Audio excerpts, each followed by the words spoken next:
Hello and welcome to the Deeply Curious podcast. My name is Cody Jensen, and joining me in our New York City studio apartment is Sarah Jensen, my beautiful wife. Hello. In this episode, we're going to be discussing what it's like to be a girl in America, which I obviously know a lot about. Been a girl for at least 0% of my life, so stick around for my very insightful advice and commentary.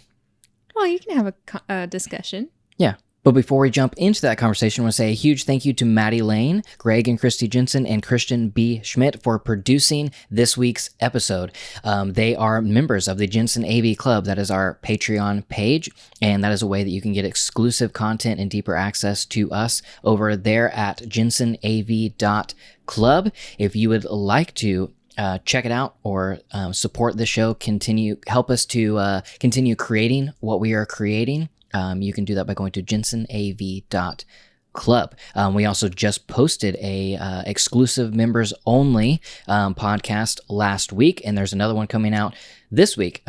So if you want to check that out by going to jensenav.club, or the link is in the show notes. Thank you so much. Yes. Okay, so like I mentioned, I'm going to talk about being female in America. Yes. And what that includes. Sarah just finished reading a book and then could not stop talking about it. And so I said, wait, hold on, let's press record. Yeah, I read this book this week called Fear of Flying by Erica Jong, which is set in the 1950s. It was published in 1973, and so much of it is still, all of it is still true today. And so, I mean, you hear it all the time of like the women's rights movement and, you know, whatever, like all of the stuff that we're doing to like be equal, right? To be seen as equal. But like, you just assume in 2019 that you're further along than you really are, you know? And like, it was wild to read a book that was published in 1973 and have all of the sentiments like feel the same as it does today. Mm-hmm. Like, that's actually crazy.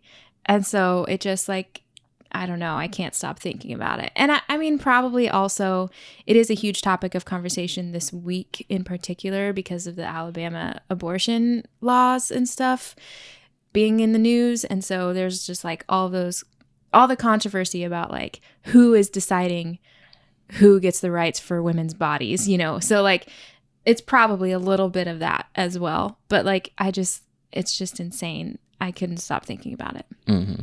So I feel like, well, first, I should probably preface this by saying the protagonist of the book is a 29-year-old woman who really wants to be a writer, who has been married the majority of her 20s. So like literally me, right? So maybe there's like a little bit of camaraderie there that I feel to the character in particular, that maybe made me like really just love it that much more.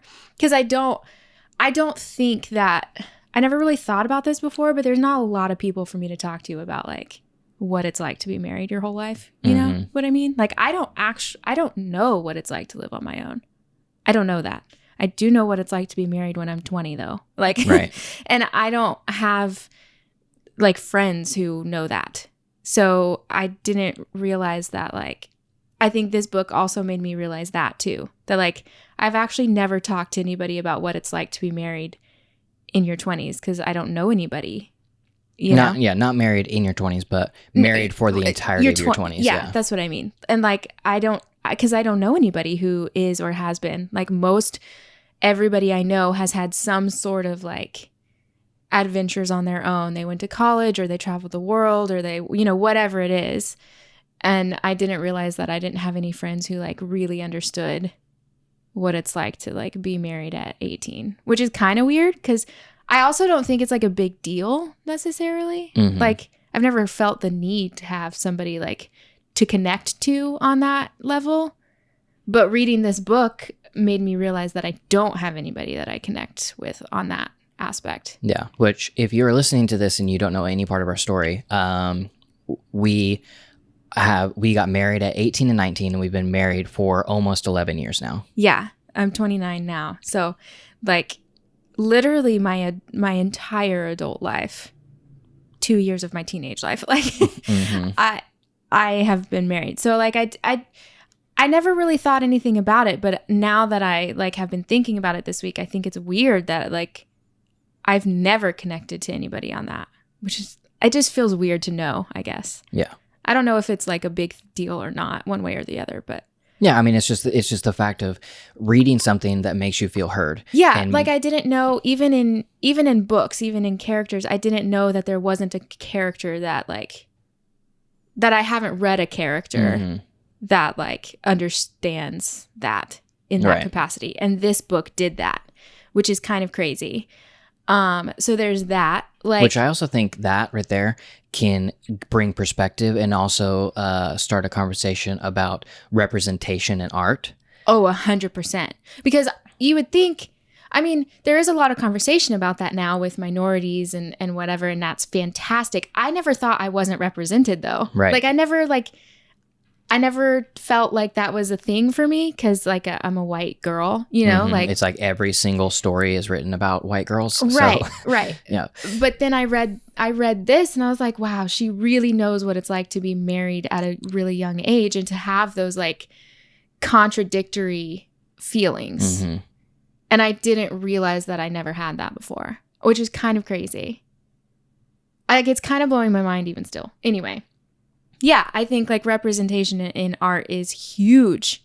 And like even just that little bit that I felt in this book. Right. Like I can't imagine like a minority, like, you know, like Crazy Rich Asians, that was the whole thing. Like I can't imagine like being so misrepresented and then having something like so culturally relevant come out that is literally like all about you, you know.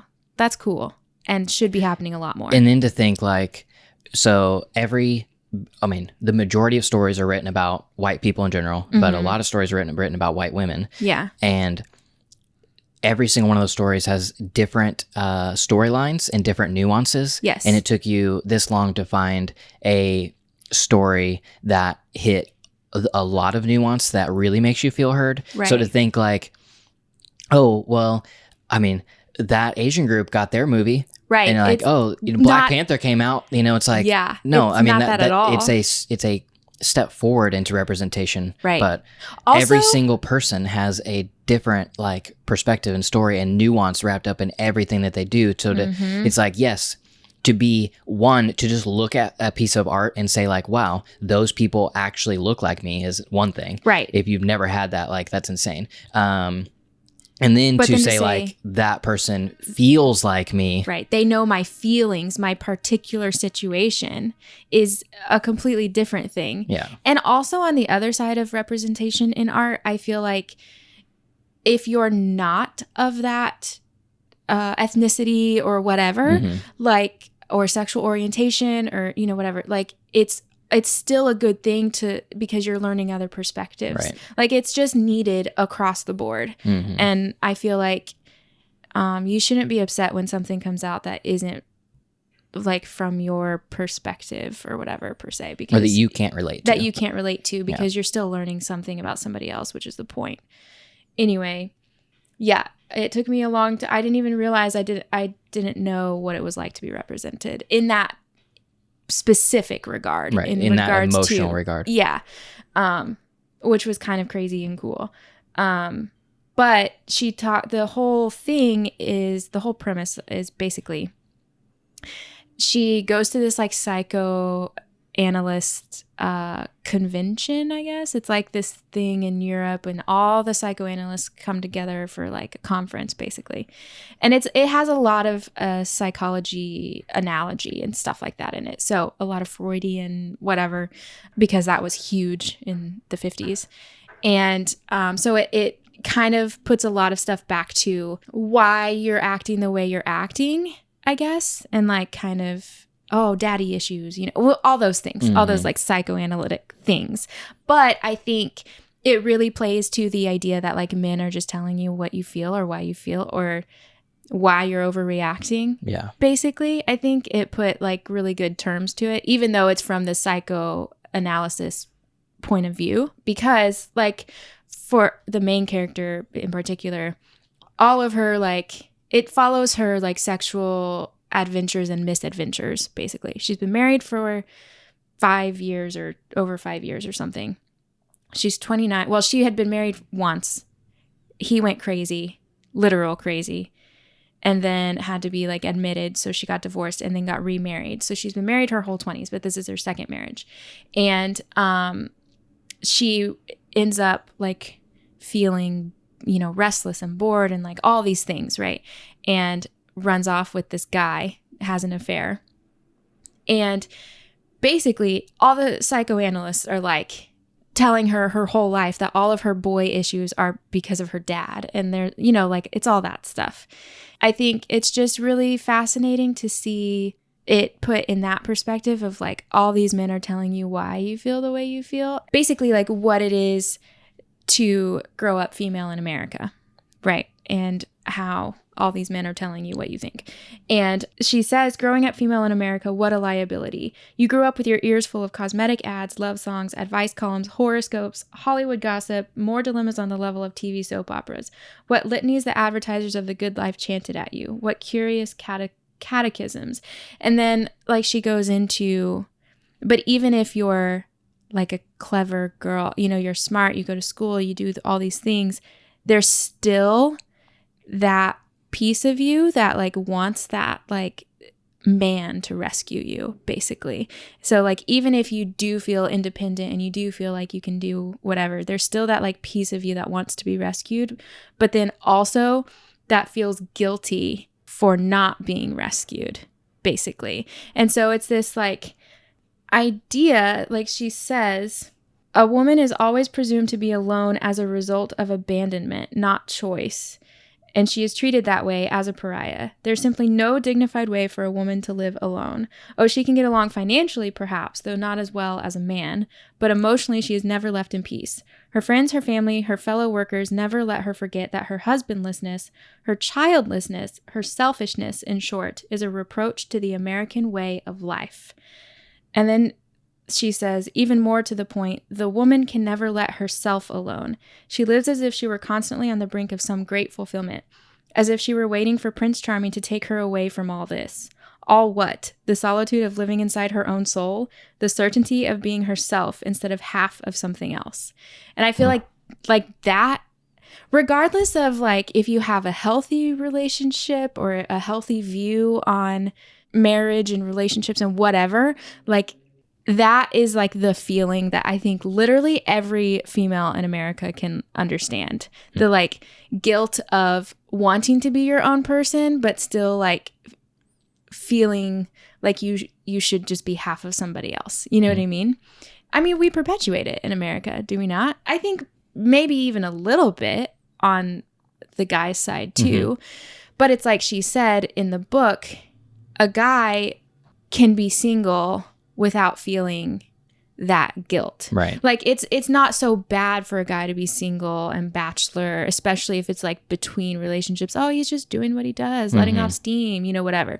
But if a girl is single and doing that, she's a whore. You know, like, there's definitely different connotations. Yeah. I mean, a single guy in his 30s is, like, you know, basically, boys will be boys.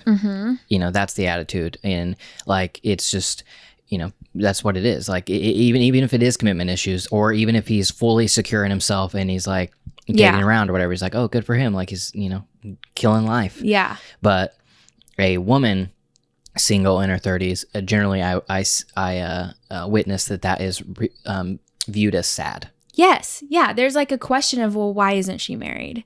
Versus the guy is like, oh, he's doing what he does. Yeah, totally. And like, it's just it's almost like a male, you know, a man in his 30s who's single. It's like, oh, good for you, man. Yeah. But, like, a woman who's single in her 30s is like, what's wrong? Yeah. Why? Or even if there's, like, even if it's not a question of what's wrong, but it's at least a question of why don't you want to be married? Like, it's just an aren't you American? Yeah, it's just an expectation. And that's a thing she said in the book. She said solitude is un-American, which actually flows into a lot of different conversations. I think that's a very fascinating statement to make and really true. But But like there's something about like a girl being alone that's just like not okay, which is really frustrating. And it's interesting for me to be like thinking about this in terms of obviously my situation, because I'm married. I can't just like be like, yeah, I'm going to be alone, you know, like even if I want to, even if I feel that sometimes. So like she ran off and had an affair. I'm not going to do that. But I understand her sentiments, you know, like I agree with what she's saying. And even in that regard, in the book, she talks about like, why do I feel the need to get away from my husband to be my own person? But what do? I run to a man to rescue me. Why am I running to another? It's like this whole question of, I know I want to be my own person, but I'm still looking to this guy to save me, you know? And I think it brings up a good point that like, that's what we're taught in America. Like, I obviously can't speak to anywhere else. I don't know. Right. But like in America, we're taught that. And like, I think like one of the main, or maybe the main point of the book is like, you are your own soul. And like, that's it. That's all you have.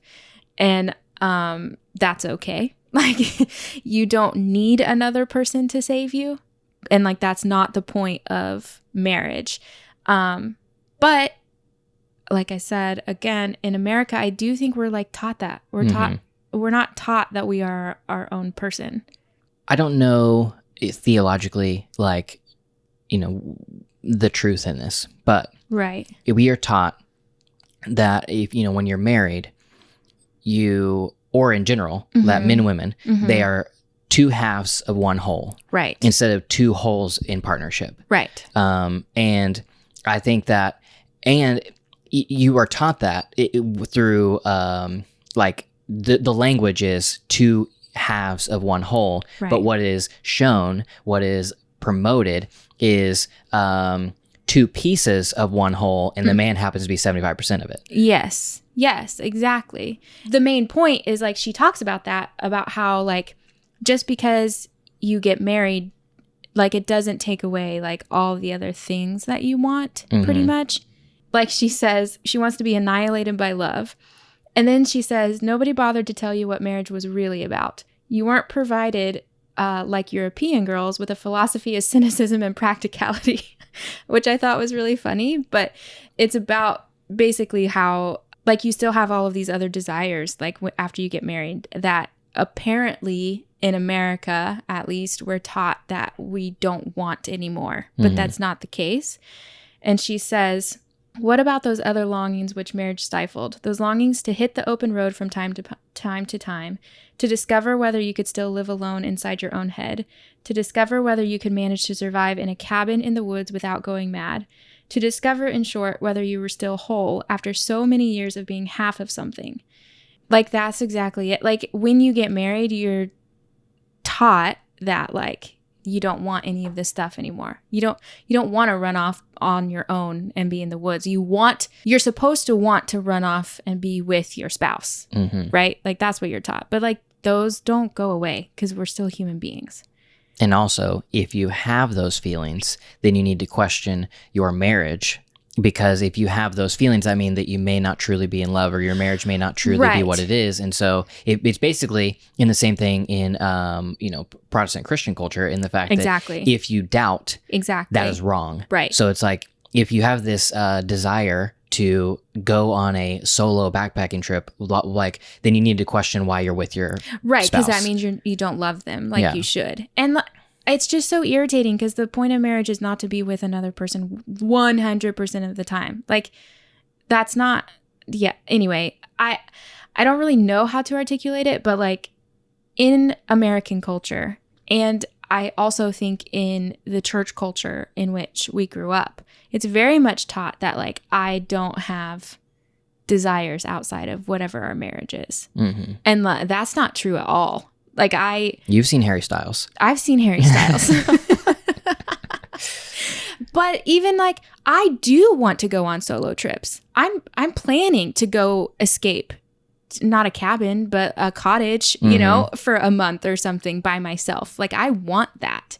And for some reason, I'm supposed to feel guilty for saying that out loud. And even probably I did feel guilty for saying that out loud until, I mean, maybe this year when I decided, who cares if other people think I'm wrong? Like, if this is what I need to be a healthy person, this is what I need. But like we are taught that. And then there's a whole conversation of, you know, women and being a part of a family and pursuing work.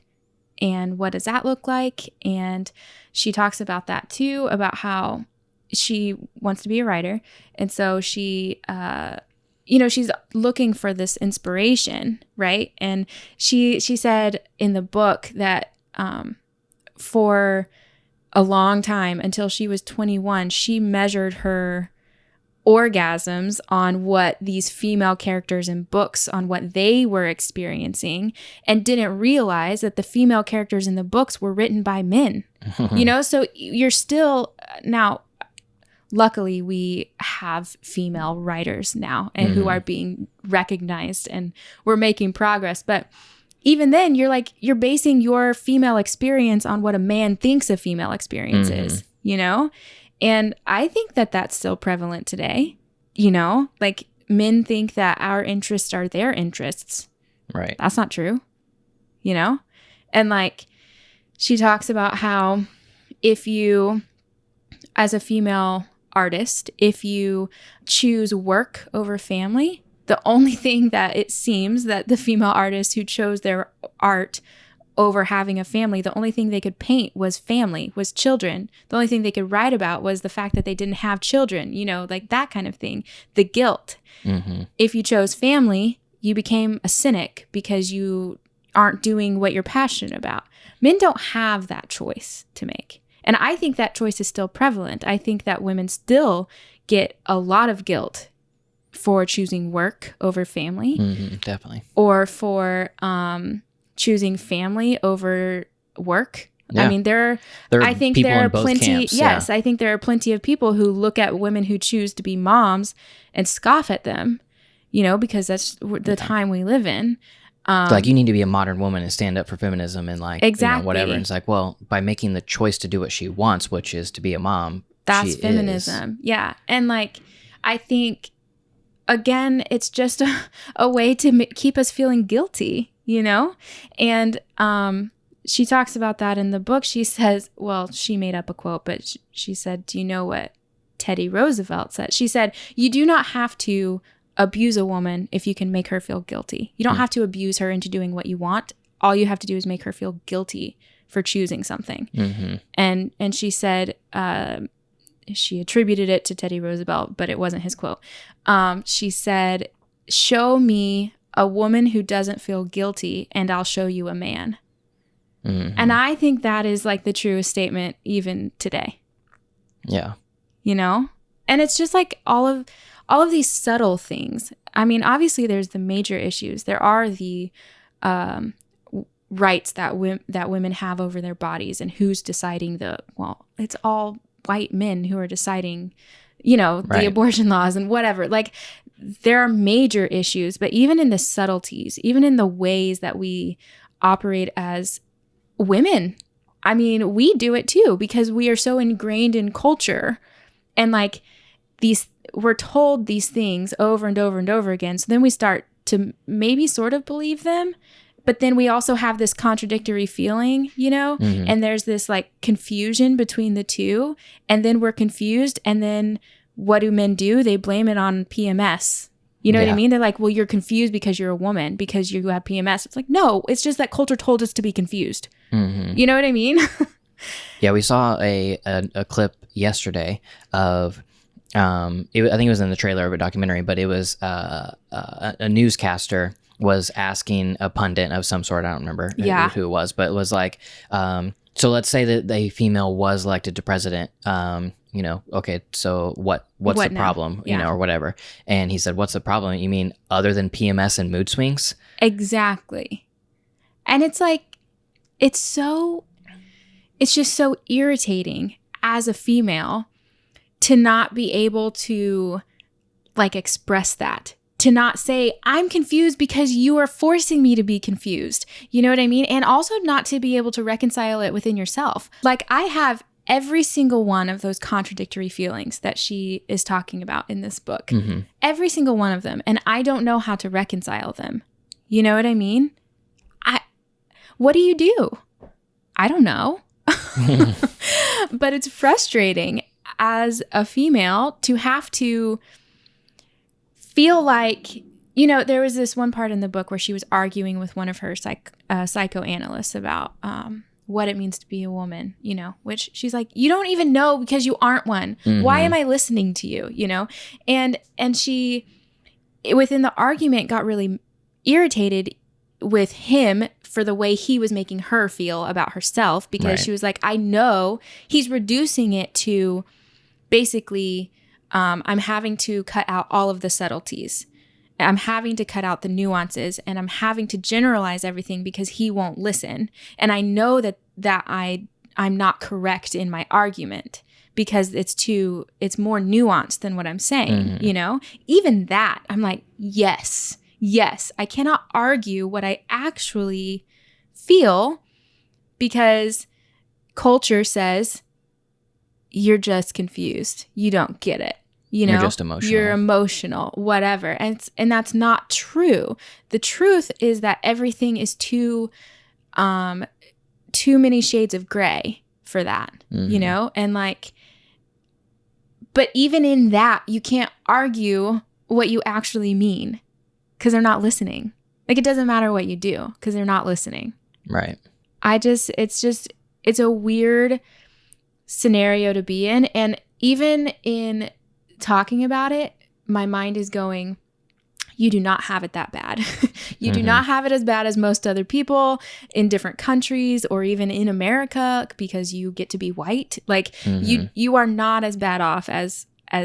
And you were also born in 2019, or I mean, you were born in the 2000s. Yeah, I didn't have to go through the women's votes, and not born in the 2000s. Yeah, I was living born in the 90s. The 2000s. Yeah, like I didn't have to fight for the right to vote.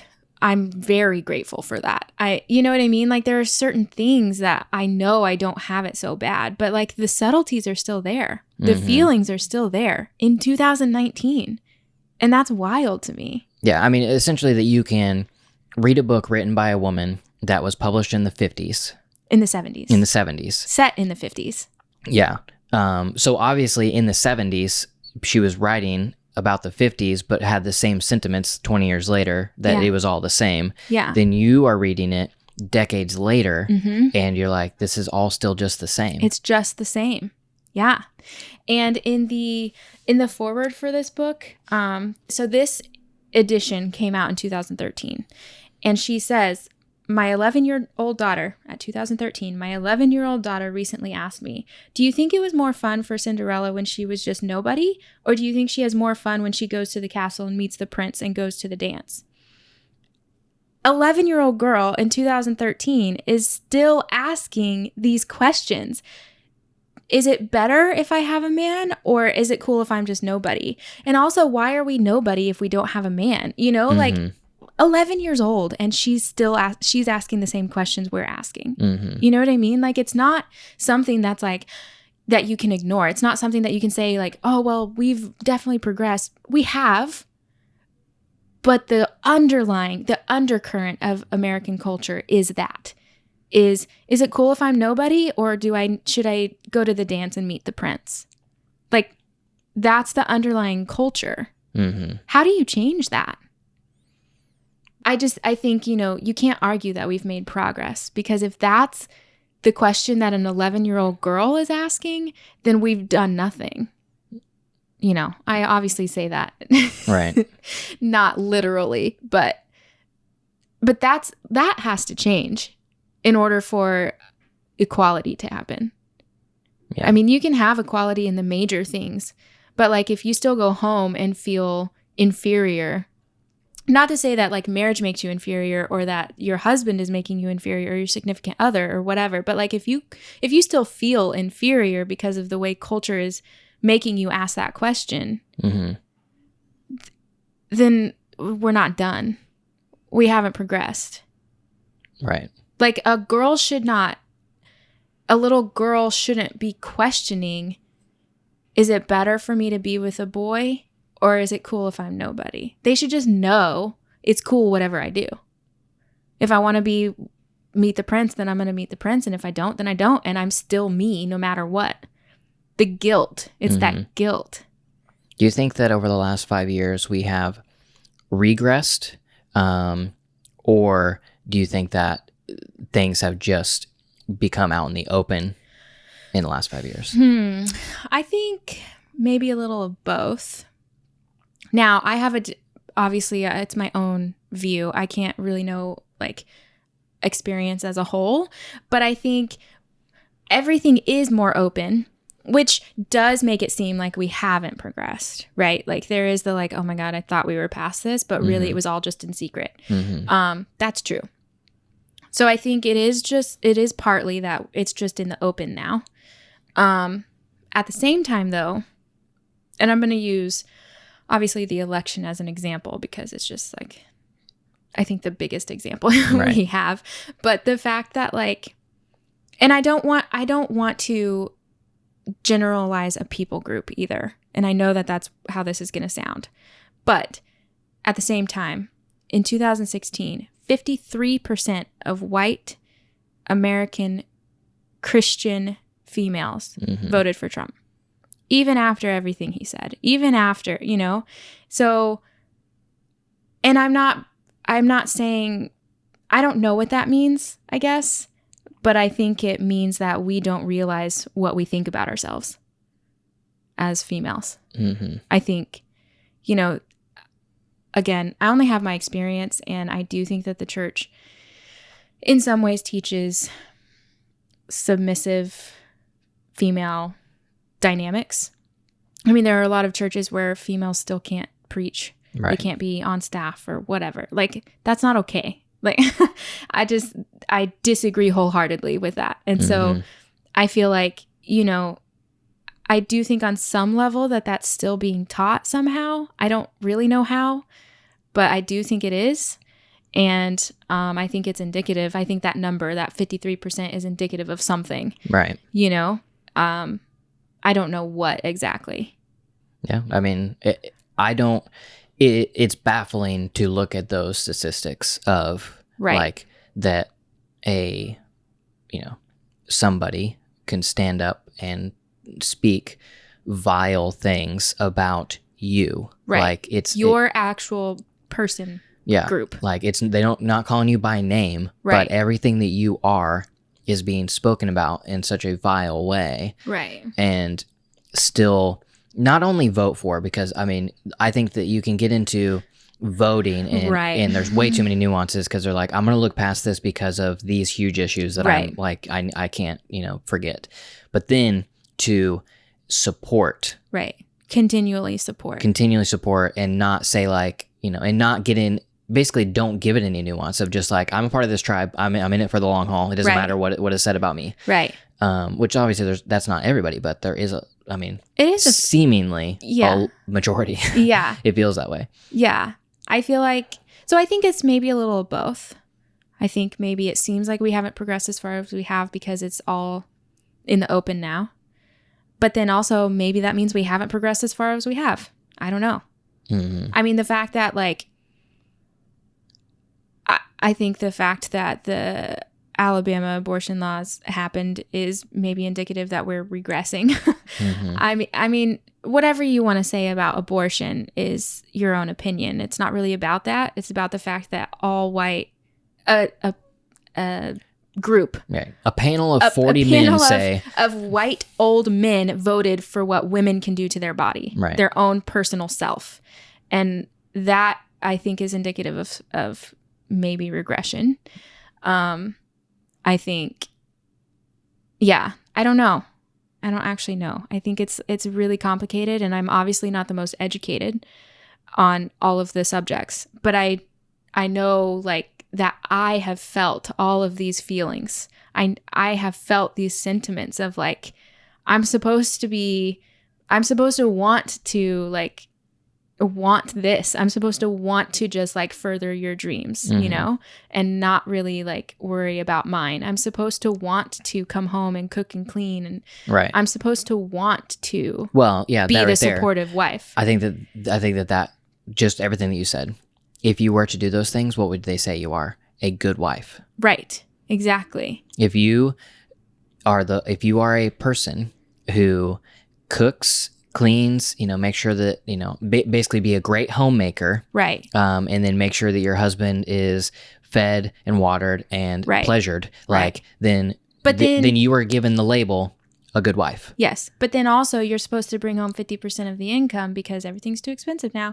So not only are you working full time, building a family and taking care of the house, but you're just completely like throwing away any of your desires, which I understand, like marriage is sacrifice, blah, blah, like I get that, but it's not a one-sided sacrifice. Right.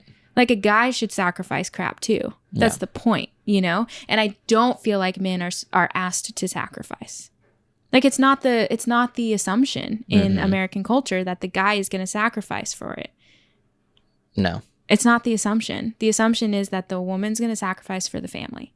Yeah. I mean, I think that, you know, at The Office, a comedy show, still brings up like philosophical questions in that way of just the way that Jim and Pam are in the last season, in that Jim, you know, gets a career opportunity and everybody around him, even though it is sacrificing his marriage and even though it is like, you know, it basically he has to choose career over, you know, healthy family. Yeah. And everybody around him is like, well, why are you choosing healthy family? That's stupid. Yeah. It was the right choice for him to make, to sacrifice for Pam. And everyone was like, I would never make that choice. Yeah. And you shouldn't make that choice. Like saying they're saying like she should understand. That was the idea, you know? And it's like, no, she should not understand. Because she is a person with feelings too. And like they matter just as much as his career opportunity. And I mean, obviously Jim made the right choice. I'm not going to criticize. I think The Office is brilliant. But like it's that exactly, you know? And I just for so long felt guilty for not feeling like I wanted to be like the wife. You know what I mean? Which I think is probably why I never even realized that I wasn't represented in this stuff. Because like being like, quote unquote, the good wife, like it's not a part of my identity. Like I don't find any sort of like fulfillment in whether or not I can like keep the home in working order. I literally don't care, you know? Like I've noticed. I'm not the like that definition of a wife. I'm just not. And I don't care anymore. I used to feel really guilty about it. Well, and even sometimes still I do. Like in bigger issues, in like, okay, what's the answer here as far as like pursuing dreams and like financial situations and whatever, you know, like I still feel like, okay, well, the answer is that I'm going to give up stuff. But is it? I don't know. I mean, does it have to be that? I don't think so. Yeah. I mean, and also to back, you know, you feeling guilty about that stuff is like, you felt guilty when we first got married, but it also like, I was a part of making you feel guilty. Right. Because I also had these gender roles ingrained in my head of like what was supposed to be. Like, we are now married. And so like, you do this. are supposed to play a role and you are not like, you're basically like playing a different character than what I thought you were supposed to. Right. And so it's like a lot of our early marriage like fights had everything to do with like those marital expectations not being met and in just the basics of like keeping a house. And, when you come home, you cook dinner. Right. Like all those types of things. Yeah. And, but you know, that's the way that we were raised, especially in rural Oklahoma or rural America, but then also especially in a like very conservative Right. Christian background. Right. And like these are the roles of men and women. Right. And these are the roles of men and women in marriage. Yes. And so like, and I had never been given an example of a man or a woman who subverted those expectations. Same. Yeah. And so like to go into a marriage and, you know, to expect anything different is like crazy. Right. Like to expect either one of us to, you know, feel that way. Right. But then I think as we, you know, matured past being teenagers, Mm-hmm. you know, and then just like open communications, and then like seeking like actual marriage counseling so we can have that open dialogue, Right. and like figuring out like, oh, okay, we just both came into this thing with like are very much our own expectations that were not communicated about. Right. And whenever you, the lack of communication leads to fabrication. So we're both fabricating these things that we think the other person is thinking whenever, you know, it's not true. Right. And I'm trying to think of what point I'm trying to make. Mostly just the fact that our culture made you feel guilty about it. Right. Our culture made me think I was supposed to make you feel guilty about it. Right. Yeah. And like nobody even knows that that's happening. Mm-hmm. You know what I mean? Like it's just so ingrained that you can't like separate them. You can't realize that like, oh, I don't have to be this idea, you know? Mm-hmm. And I mean, I do think that we are lucky to be living now to be able to say like, I can actually make that choice. You know what I mean? Right. You couldn't make that choice a long time ago, or maybe even a few decades ago. I don't know. Like you couldn't make that choice. I do think you can make that choice now. However, I will say that the women who make that choice, who are bold and like stand up, like they're criticized. Mm-hmm. You know, they're very much, they invite a lot of hate from the world, from culture.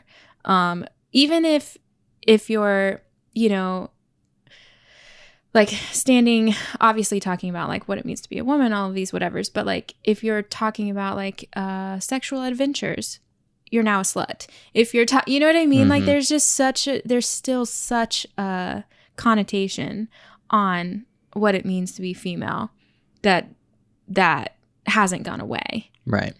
But you can make that choice, which is good, you know? Yeah. I don't know. I just, I don't know if like there's a way to change it or how you change it or what, but like, I just felt so many emotions reading this book and like just tired of all of it, you know? Mm-hmm. Just tired. There's a lot more. There's a lot more that I could talk about in this book or quote, because like I said, like she touches on so many things that like feel so much like me. Not only like being married or what it's like to be female in America, but like wanting to be a writer, being an artist. How do you like merge these things together and all of this stuff? But there's two more quotes that I will say and then we can discuss.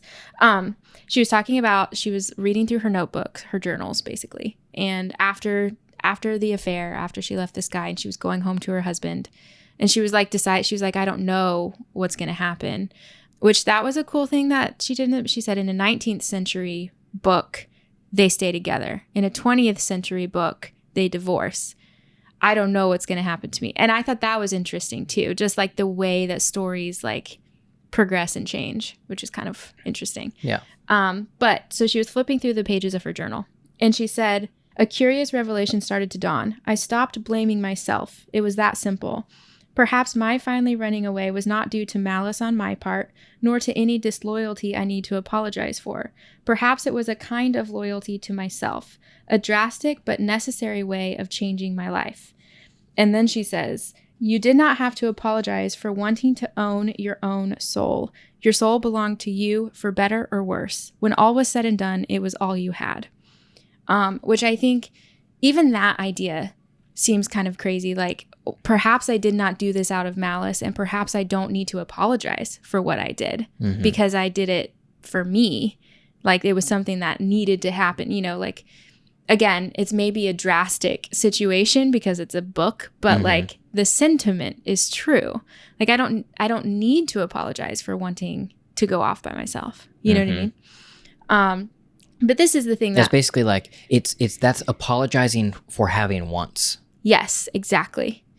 And she said, marriage was tricky because in some ways it was always this is a French phrase, so I don't know if I'm going to say it right. Folie à deux, which is like basically a mess of two. Like, she says, at times you scarcely knew where your own lunacies left off and those of your spouse began.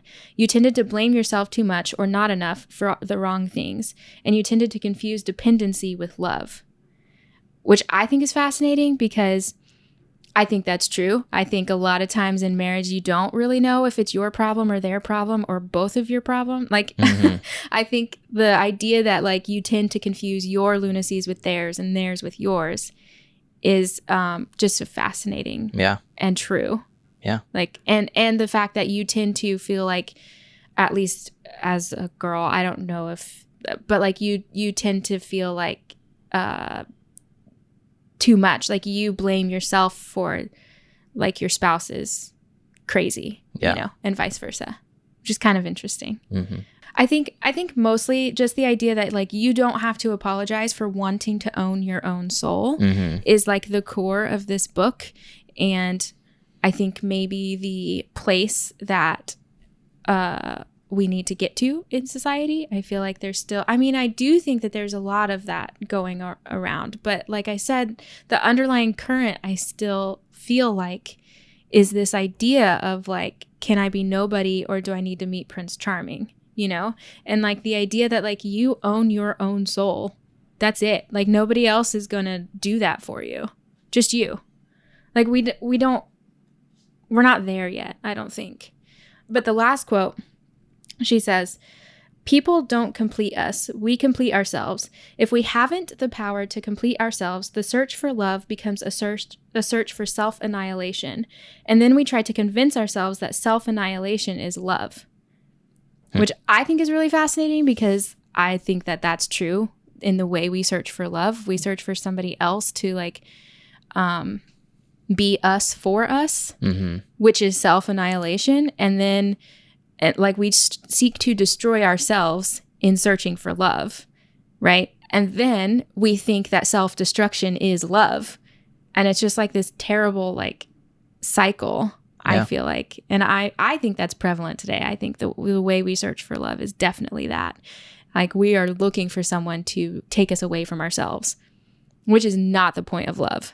In that quote of like, what is love? Yeah. And thinking that love is fulfillment or love is somebody fulfilling you or whatever that quote was. If somebody is insecure in who they are and they are looking, to find love in that insecurity. And so they basically demean themselves looking for somebody with a nurturing attitude to come in and like pick them up. Is that something that is a cultural thing that we have been, taught? Or is that just the nature of some people? I think it's a little bit of both, but I think probably mostly it's the culture. Because, the damsel in distress. Right. The princesses who need to be saved, and who saves them? The prince. Like, I think that it is culture. Yeah, and I guess like all of these like advertising, magazines, movies, like everything is all designed around telling women that they are not enough, but there is a product that will make them enough, Yes. Whether it is clothing, makeup, dieting, anything. It's all based around sex appeal. Let me show you what the ultimate sex appeal looks like and how you can achieve it. Which happens to also cost a little bit of money. Yeah. And even in like, corporate America, if you're a female who's like, at the top, if you don't have that like whatever passes in our culture as femininity, if you don't have that softness, then what are you called? Yeah. Like it's men don't have that problem. Like that's not put on men. It's put on women. Women have to look a certain way. They have to smile more. They have to whatever in order to not be labeled a bitch. And that is dumb. Right. And I think it is culture. Yeah. I don't think it's something that like most people or like some people are just more attuned to. I do think that like personalities come into factor. I think there are some women who are very strong and confident and independent. I'm very insecure. I feel like though I'm a maybe more sensitive personality to that kind of stuff, but I also feel like I was taught that. Yeah. So I don't know. Yeah, I mean that reminds me of like last year or 2 years ago or whatever it was, the U.S. Open with Serena Williams, where Serena she yells at the ref and says, "You're a thief! You just stole that point from me." And the ref basically like takes another point from her, and she's like starts yelling at him, furious with him. And they, obviously that is all filmed. Then that goes in the news, and the news reports it as Serena Williams has a meltdown. And it's all about Serena Williams having a meltdown and being emotional and like basically just a woman off the rocker is the way it's reported. And to think about that of like, okay, if this is the top male athlete in tennis, and he looks at the ref and says, "You're a thief. You stole that point from me." And like, one, would the ref take that and just go on? Yeah. Because boys will be boys, whatever, like the excuse is. Or does he, like, let's say everything plays out the same and he like gets mad and like, no, like you took another point from me. Like, this is completely unfair, calls everybody over and is like, basically does the exact same thing as Serena. Is it reported in the news as, what's his name? I don't know what, I don't know any tennis players. It's like, does Joe like get reported in the news as like Joe has a meltdown, right? Or is it even reported at all? Like, or like, what is it like? Is it reported as ref steals 2 points from Joe? Right. Like that's probably what it like. It wouldn't be reported as a meltdown. That's for sure. I mean, it's also evident in like, the way like women of power, I guess, like people in Congress or, whatever, the way they're reported on. Like, I think there was like a Condoleezza Rice wore something and they report the headline was something about a dominatrix, and it's like stuff like that. It's like those tiny things make a big difference in the way people think about females. Right. And like, how do you change that? How do you fix it? Like, what do we just like get rid of all men altogether? Like, I don't know how you change that. Right. One funny thing she said in the book, because she was going between her husband, who's this like sensible, responsible, safe, secure, whatever. And then this guy she had an affair with was obviously like very exciting and like, whatever, kind of tapped into the spontaneity of herself. And she was like, do I choose one or the other? Why can't it be both? Do two men make one whole man? It was just funny. Yeah. But I think like, I don't know the answer. How do you tell people that is the problem? Like, how do you make them understand that it's just like how, it's just like the racism, the subtle racism, and how do you make people understand that they're adding to it? Right. It's like, I don't know. Yeah. Just, teaching.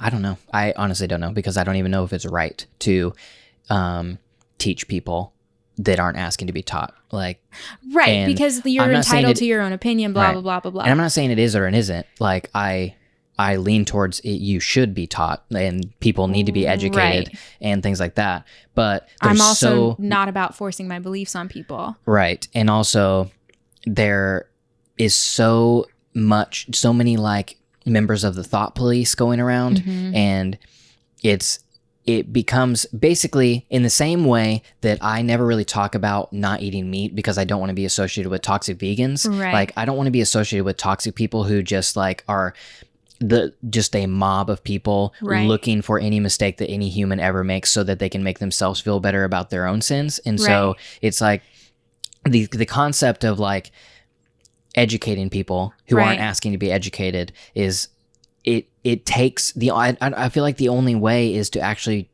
be in personal relationship with that person. Yeah, I feel like I have a lot of contradictory feelings about a lot of things. This is one of them.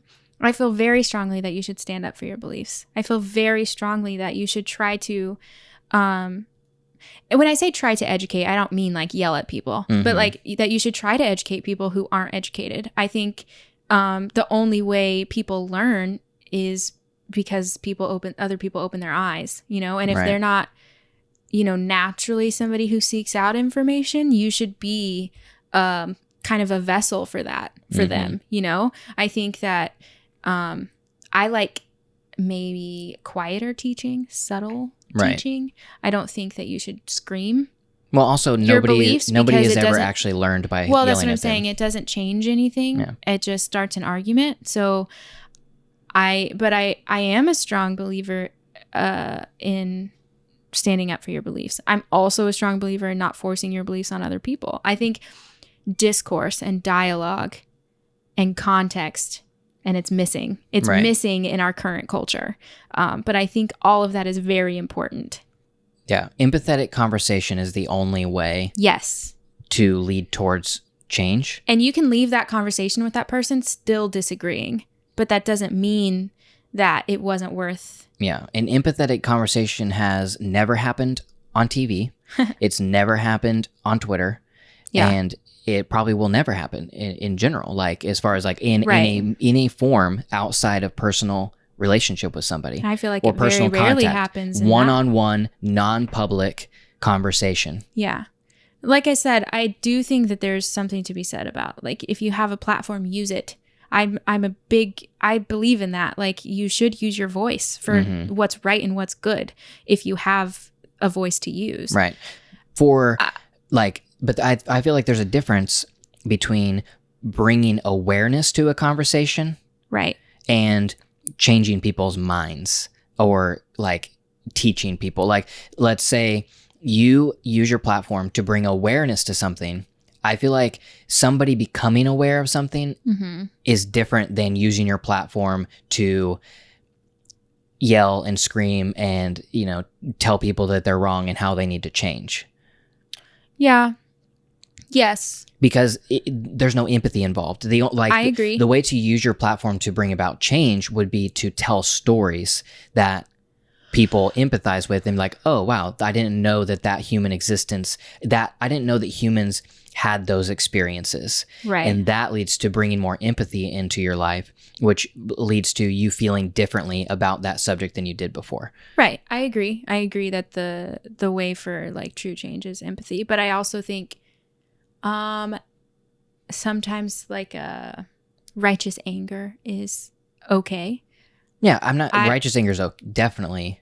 I'm just saying should lead you to action. I think like maybe what I'm getting to is like it's not clean cut. It's too nuanced. It's, you know, whatever. I think, but in general, I agree. It's not about yelling and preaching. It's about talking. Right. Which we don't do anymore. I mean, it's like I've had moments of righteous anger on this podcast, standing basically on my soapbox, telling all my feelings. Nobody has ever, people who already agree, love it. Right. People who don't are alienated from it. And I mean, I can't say 100% it didn't bring about change, but I can't say 100% it did. Right. And I would say it probably didn't, because it's not an empathetic conversation. It's like my opinion and I'm telling it, and like I'm bringing awareness, I guess I could say. But again, speaking through my righteous anger, I don't know if is like good or. I don't think that everything has to be look, obviously, I'm a very empathetic individual. That's like what I'm about is empathy. I don't think everything has to be empathetic conversation. I think there should be, righteous anger has its place, is what I'm saying. Yeah. And I think that, I was going to say it has its place, but it shouldn't be used to change minds. I don't know. I don't know what that, I don't know. Like Jesus used his righteous anger to overturn the tables of people profiting of the church and like, selling in the church. Like people are using the church to set up their tables to sell their knickknacks in the temple. Mm-hmm. And Jesus gets righteously angry about that. He flips over their table and tells them to get out. Did he change their mind? Probably not. But he still stood up for what he believed in.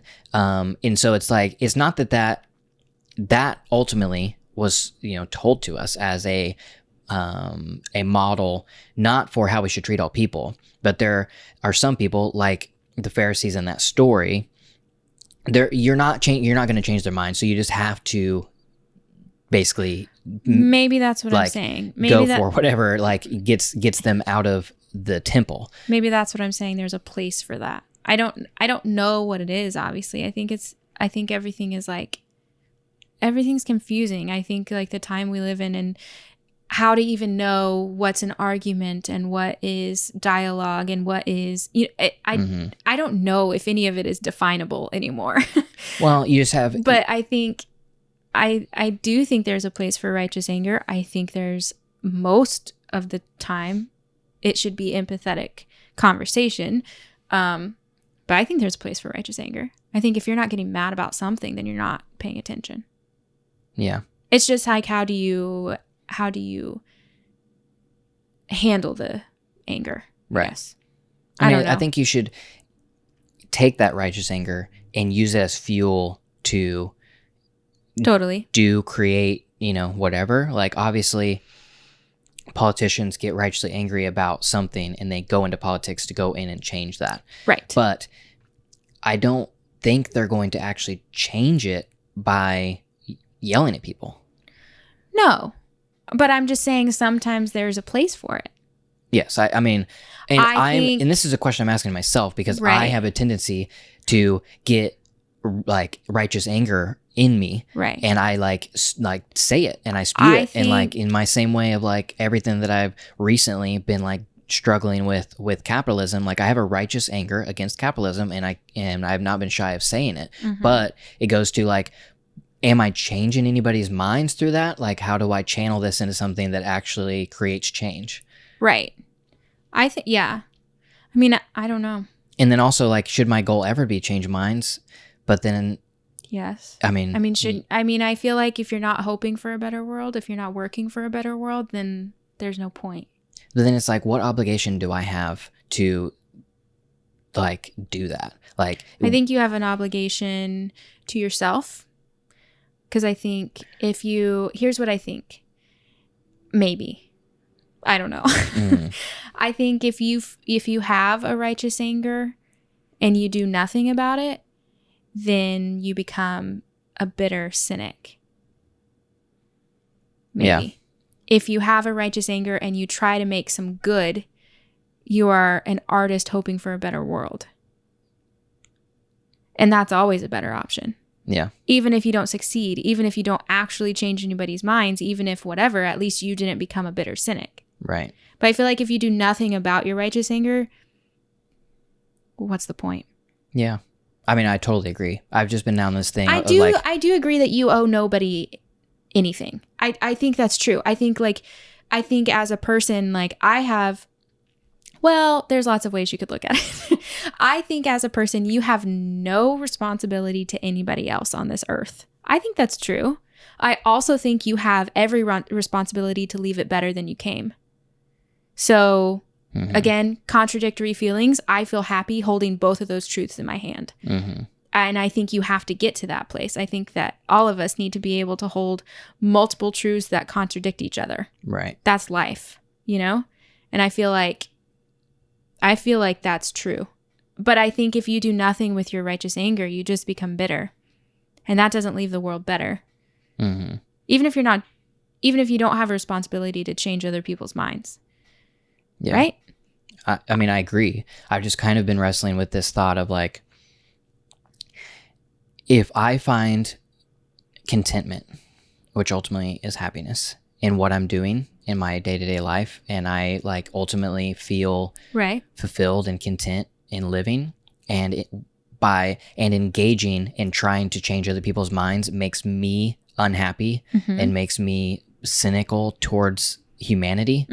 I also think that maybe it depends on how you look at it, because like changing the world could literally just mean like the friends in your circle. It's not about the whole world. It's not about shouting your message. It's about living it, and like that affects people around you, which changes the world. Yeah. So maybe it doesn't have to be about shouting your message from the rooftops, which most people think it does. Right. That's what we think when we think changing the world. We think the whole world. Really, it's just one person. Changing your world. Yeah. Which changes the entire world. So I feel like there's also that aspect that we don't think about it in terms of small changes. I just think about like doing things like that, like, you know, using platform to like yell at each other does no good, because there are two groups of people who neither one of them are seeking wisdom. They're just seeking to prove themselves right. I do, but yes, I agree. But I think you can get back to that conversation or that idea that I mentioned in the book about he's making me argue without the subtleties, and I know that that's wrong, but I don't feel like I can, you know what I mean? Like there is that idea of like somebody is attacking, let's say, your beliefs or whatever, or doing the Alabama abortion laws, like it was a wrong decision, and these men are making this decision and it's wrong. And you can't rationally discuss, you know what I mean? Like that's not possible. You're going to lose the subtleties, and within that you're going to kind of cut out that idea, like the seeking wisdom, the rational conversation, the whatever, like it loses that, you know? And sometimes there's no option but to lose that. Otherwise you get steamrolled. You know? Yeah. But what... I'm not saying that... I agree. I Like, don't know I if see that's... that perspective of like, you have to stand up and you have to fight for what you believe in, let's say, so you don't get steamrolled over by a group of white men. But then like, but what good came of it other than like just yelling and screaming? I mean, I don't know if any good comes of it. I think and that's not to say that people shouldn't stand up for what they believe in scenarios like that, because you absolutely should. You just have old white men ruling the world, and they obviously have made the poorest decisions we have ever seen. Right. So I mean, obviously there should be righteous anger about that stuff. Like I don't think anything that's happening right now is necessarily wrong. I don't know how much like good change I don't know what's happening, basically. But I think like it goes back, maybe it goes to the idea that like history repeats itself. There are cyclical themes that in life that are unanswerable, and you just have to be okay with the fact that you'll never have an answer for it, you know? Yeah. And I think like maybe that's one of them. Like, I don't know how to change the way we argue and disagree. I don't know if it's possible to change it, especially with social media. I don't know if it's possible to change it. All I know is that sometimes I have tried to be a rational voice and I got buried. And I felt like the only way to be heard was to come with equal force. I'm not saying that's right, but how else can you be heard when they are just burying you? Yeah. I mean, I just don't, I don't think that's the way we should move forward. I don't either. But I'm saying, Yeah, I think I- you're stuck yeah. between a rock and a hard place. Right. It's that idea. Like, Yeah. I don't think You that's the way shouldn't- to move yeah, forward. You should not go and meet fire with fire, because again, it's just two people trying to prove they're right instead of two people seeking wisdom and listening. I agree. And But so- if one person is refusing to seek wisdom, what do you do then? And it's not just one person, it's a government. Yeah, I know. You know what I mean? Yeah. It's like bigger than just like one-on-one conversations. That's what I'm saying. I'm saying like, how do you do that? I don't even know if you can. I mean, I don't know if it leads to change or not. All I know is that I would love if I could always choose the high road. Absolutely. And always choose love over hate. Absolutely. And always choose the empathetic conversation over a, just simplified right, wrong. I mean, I agree. Thing. And so, yes, my voice may not be as loud and sensational and viral, but ultimately, it's like, I don't want to contribute to what is happening in our world. I don't want to contribute to, it's like the same thing that I talk about with capitalism, consumerism stuff. It's like, I don't want to contribute to making people feel that way. Yeah. So I'm not going to. I agree, but okay, I agree 100%. I do not want to be a divisive voice. I don't think I am a divisive voice. But look at it from, going back to the Alabama abortion law, right? Look at it from a female perspective. Mm-hmm. You have, I don't know, however many white men who made this decision for you. How do you change that? You know what I mean? You can't just be like, hey, look, I think we should have a conversation about this. No, they're not going to listen. They don't care. They said terrible things. They've made that decision with horrible excuses. And there's no changing that.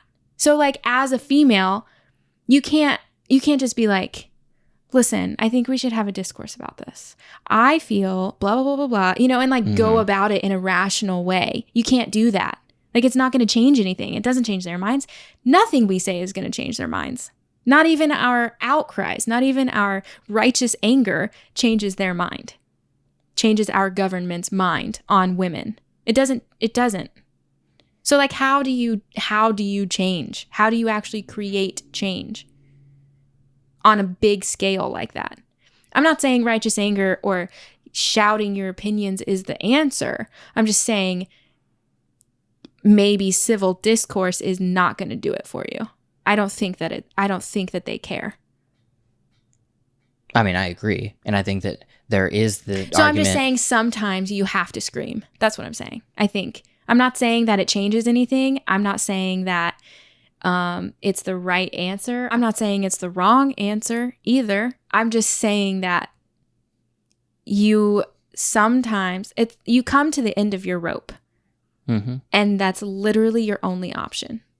I think that in that scenario, like, you have to be angry. Like you said, like, nothing that you say or do is going to change their mind. Right.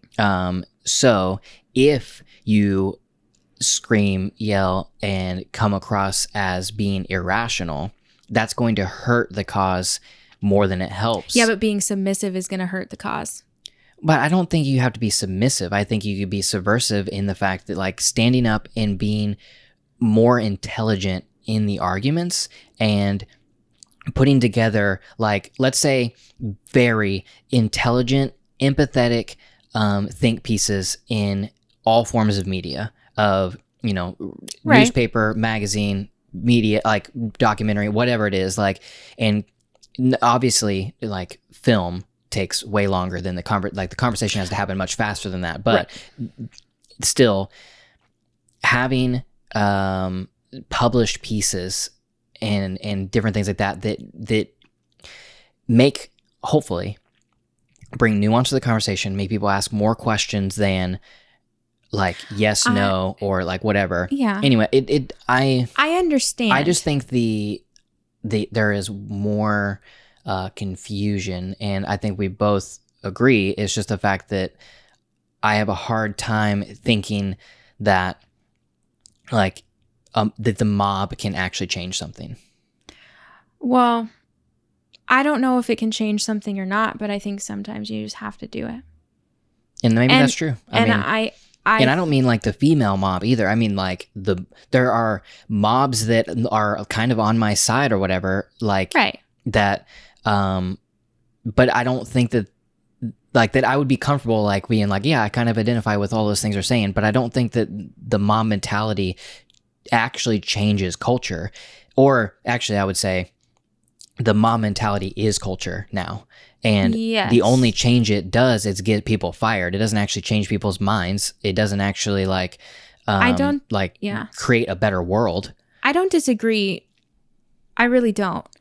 But I know what, and I don't mean this like in the like governmental sense, although maybe I do, because in 2016 I felt very like helpless. Mm-hmm. You know what I mean? Like I think you come to this moment where like literally nothing you do is going to change it, and nothing is working, and you're being buried, and you feel helpless, and like you just have to lash out for something. Right. You know what I mean? I feel like that's the righteous anger. I think that's where it comes from. It comes from this idea of like my personhood is being pulled away from me and I can't stop it.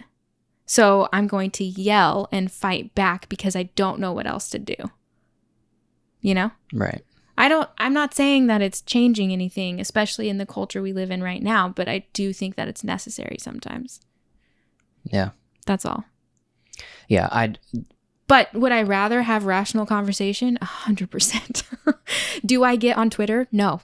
Mm-hmm. Because of that. You know, it's a dumpster fire. And like, I'm not interested in that.